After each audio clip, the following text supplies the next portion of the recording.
नमस्कार दोस्तों, market prediction में आपको बहुत बहुत स्वागत है। दोस्तों वीडियो में बात करेंगे मोबीक्विक के क्वार्टर 4 के रिजल्ट्स के बारे में। चैनल को जरूर सब्सक्राइब कीजिएगा, पसंद वीडियो को लाइक कीजिए।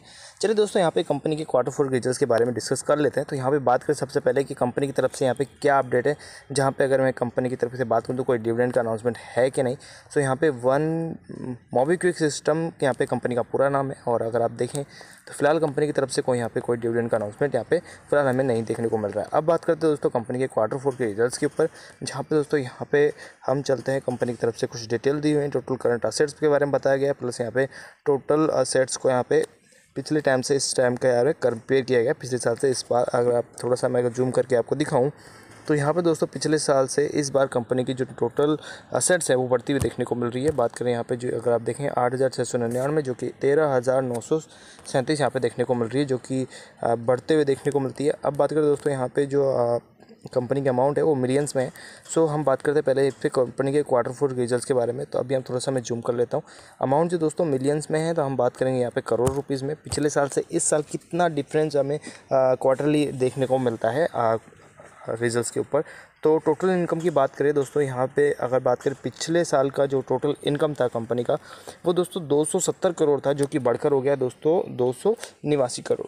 तो ठीक है, इसके हिसाब से देखा जाए तो कोई ज़्यादा बड़ी बढ़ोतरी है नहीं है, लेकिन अपसाइड यहाँ पे कंपनी का टोटल इनकम बढ़ते हुए देखने को मिल रहा है। क्वार्टर टू क्वार्टर बात करें, पिछले क्वार्टर के अंदर 274 करोड़ का कंपनी का टोटल इनकम था, जो कि बढ़कर 289 करोड़ हो गया। तो यहाँ पे कंपनी का टोटल इनकम बढ़ता हुआ देखने को मिला है। इसी के साथ दोस्तों बात करें कंपनी के एक्सपेंसेस के हिसाब से, तो पिछले साल का कंपनी का क्वार्टर 4 का रिजल्ट्स अगर आप देखेंगे तो 268 करोड़ के कंपनी के एक्सपेंसेस थे, जो कि इस बार कंपनी के टोटल इनकम से भी बढ़कर यहाँ पे हो गए हैं 323 करोड़ के खर्चे। तो इस हिसाब से देखा जाए तो कंपनी इस बार भी अपने टोटल के इनकम से कम यहाँ पे जो है टोटल एक्सपेंसेस ज़्यादा कर रही है, जिसके साथ पिछले क्वार्टर में भी देखा गया था कंपनी के इनकम से ज़्यादा टोटल एक्सपेंसेस देखने को मिल रहे थे, जो कि 314 करोड़ थे। यहाँ पे कंपनी को सुधार करने की आवश्यकता है, बिकॉज यहाँ पे इसके प्रॉफिट से बहुत ज़्यादा प्रॉफिट में काफ़ी ज़्यादा अंतर दिखाई पड़ता है। जो कि अगर आप टैक्स एक्सपेंसेस भी देखेंगे तो टैक्स एक्सपेंसेस में कंपनी को थोड़ा सा यहाँ पे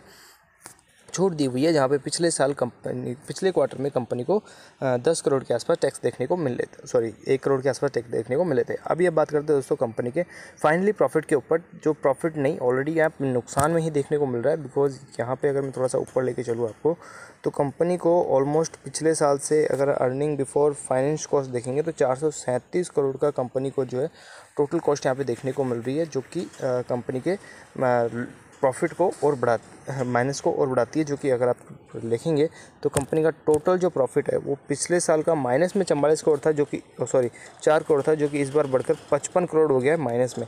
तो ये बहुत बड़ी बात है कि कंपनी का जो प्रॉफिट है वो लगातार बड़े लेवल पे गिरता देखने को मिल रहा है। जो कि पिछले क्वार्टर भी यहाँ पे 52 करोड़ का प्रॉफिट माइनस में प्रॉफिट था, जो कि इस बार और भी यहाँ पे गिरते हुए देखने को मिल रहा है। तो डाउन साइड है year to year, quarter to quarter, इसमें बहुत ध्यान देने की ज़रूरत है कंपनी को।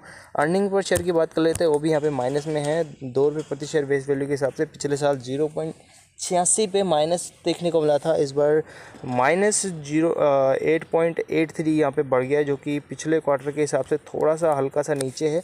लेकिन यहाँ पे दोस्तों मैं कहूँगा कि ये उसी प्रकार से जिस प्रकार से कंपनी के टोटल इनकम में थोड़ी सी हल्की सी बढ़ोतरी हुई, लेकिन यहाँ पे कंपनी के खर्चे बढ़े हैं, जिस प्रकार से कंपनी का शेयर भी वैल्यू भी काफ़ी डाउन यहाँ पे देखने को मिल रहा है। तो वो भी क्योंकि शेयर का यही बात है कि आने वाले टाइम पे कोई अच्छी न्यूज़ हमें मिल जाए तो बहुत अच्छी बात है, वरना यहाँ पे शेयर में काफ़ी बड़ा इंपैक्ट पड़ सकता है। लेकिन यहाँ पे जिस प्रकार से कंपनी की नॉन करंट असेट्स बढ़ी हैं, प्लस यहाँ पे करंट असेट्स के साथ यहाँ पे टोटल असेट्स बढ़ी हैं, इसको लेके कंपनी को प्रॉफिट में भी ध्यान देना